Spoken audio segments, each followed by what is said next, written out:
Hello, this is Dr. Eric Tucker. Let's continue to talk about virtue ethics. At this point, we want to talk about some of the major thinkers, and the two that come to mind are Plato and Aristotle. If you were to pick out 10 of the greatest thinkers in all of human history, not the ones you like the most, but the ones that have had the greatest influence, who would they be? Talking 3,000 years and billions of people? The historian Durant, at the end of his life, made such a list, and 2 out of 10 were Plato and Aristotle. Plato's magnificent. He pulled ideas from many philosophers and presented his own synthesis by telling stories about Socrates' conversations. He valued the big ideas. There are so many things that change and fade and are forgotten. What should we call real?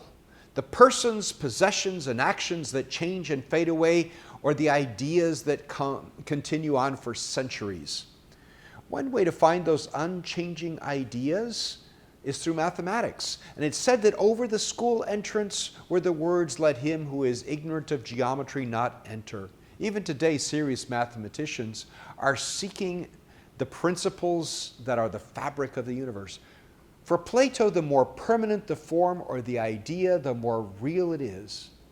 And after much defining of terms and wrestling with rational arguments, he concluded that the highest and most permanent reality was the good, with capital letters, good. Everything else flows down from that good.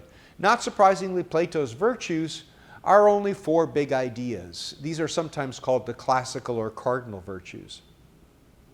Self-control, the first one, is the ability to control one's desires. Courage or fortitude, the second one, gives us strength to act even in the face of danger or adversity. Wisdom is the ability to make complex decisions with clear thinking that isn't obscured by passions. Justice for Plato isn't just about rights. It's about understanding proper roles and responsibilities and results in balance and social harmony. Aristotle is Plato's most influential student, but he took a somewhat different path. Don't we know the great ideas through observing? We learn from our experiences and our senses, from what we can observe and measure. Raphael painted a wall of philosophers, and Plato and Aristotle are in the center, standing together. But Plato is pointing up at the ideals of the universe, and Aristotle is gesturing down toward the physical world. Aristotle was extraordinary. He developed a system for clear thinking that has become reason and logic. He sent teams far and wide to collect specimens of plants and animals and to seek out answers to questions like the source of the Nile River. As such, he's also considered to be the father of science. His processes set science on a new path. The Lyceum, which he founded, was much more concerned with observation and categorizing. How did he pay for all of this? Well, he was good friends with King Philip, who conquered a gold mine. He married a wealthy princess. He was tutor to Philip's son, Alexander the Great, who also contributed to his research. Some estimate that he spent millions of dollars in today's value. Not surprisingly, Aristotle came up with a much more detailed list of virtues or excellences. The moral virtues had to do with living in community, things like self-control and courage and gentleness and wittiness. I particularly like wittiness. It's not a word that's often used, but essentially it means a sense of humor. I've never met one of these eudaimonic persons who doesn't have a sense of humor, and I'm not sure that you can reach wisdom without a sense of irony. The brilliant Aristotle is also so human. The intellectual virtues of reason, rationality, wisdom, and knowledge aren't surprising. More surprising for us today are such excellences as calmness, contemplation, and reflection. We often don't give ourselves enough quiet spaces to develop these. Both Plato and Aristotle were concerned with the good life, a fulfilling and flourishing life. We could call that happiness, but happiness in our culture is event-driven. It's temporary and it's passing. It's more a feeling than a lasting state. They wanted to know what ultimate fulfillment and well-being would be, a flourishing. For this, we use the Greek word eudaimonia rather than the less specific English word happiness. Plato and Aristotle had 2 ways to do this. One was to ask successive questions. Well, what will it take to make you happy? If I just had that sports car. Well, why do you want that sports car? Because then I will feel truly successful. But why do you want to feel successful? Because I want to be significant, and so on and so forth. Both would say that if you kept asking this question long enough, you would get to the very core idea of happiness. Plato and Aristotle aren't alone in this. Others continued asking this question for over 1,000 years. And though the answers weren't exactly the same, they all come pretty close to this idea of flourishing. Shalom in the Hebrew, shalom in Arabic also come close to the same idea. Another idea they would do would be to look at people that exemplified this sort of flourishing and then observe their lives, their character, their thoughts, and their actions.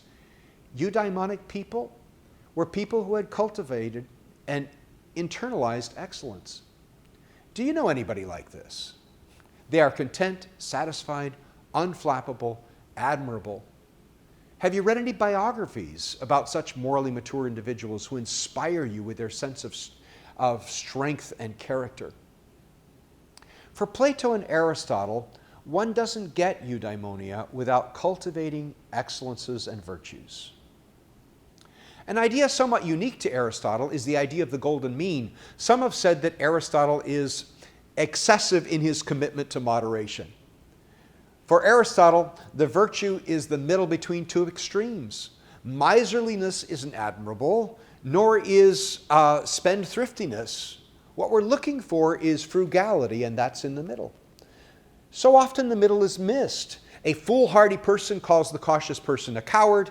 The coward calls the cautious person foolhardy, but it's the person in the middle that we're looking for, a person who's willing to take reasonable and necessary risk.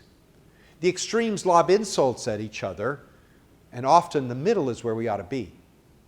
Aristotle thought we could use this to help us reach the middle. An overly shy person might try to be excessively extroverted, and by pushing toward the other extreme, may end up in the middle as a friendly and approachable person. If we aim for the opposite extreme, we might just reach the middle virtue. The idea here is to avoid extremes.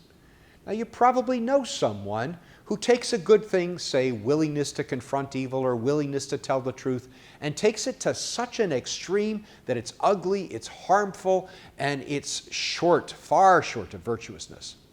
It's easy to deceive ourselves and end up on the extremes rather than in the middle. Finally, as we talk about virtue ethics, let's talk about mentors, the people we want to learn from and imitate. Education has become more and more focused on the classroom and on the teacher, on assignments and certificates. But for 2,000 years, though lectures might have been important, education was about learning by following a master.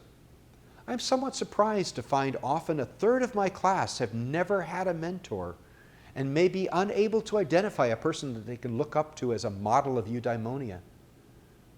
Did you know that Star Wars was built on research of stories of heroes? There are lots of similar stories. A talented young upstart is more eager to show his expertise than to learn from the master, but under a patient mentor, he learns much more than he would have dreamed. Patient self-mastery is first before skills and glory. Yoda's a great mentor, one of my favorites. If I ask my classes, Mr. Miyagi is almost always mentioned. Our Karate Kid is ready, but first he has to wax on and wax off. One of my personal favorites is Gandalf. You can come up with many more yourself. What about moral giants in history? There are no perfect heroes, but there have been moral giants that inspire and draw us. Have you ever known or read about someone and thought to yourself, now that's a life worth living. That's a worthy life, or that's a life well lived. Have you ever been drawn to one of these fulfilled, morally mature people as one might be drawn to a work of art or a beautiful sunset? Seek out models and mentors. I hope you will give careful thought to these ideas of the two intellectual giants, Plato and Aristotle. Thank you.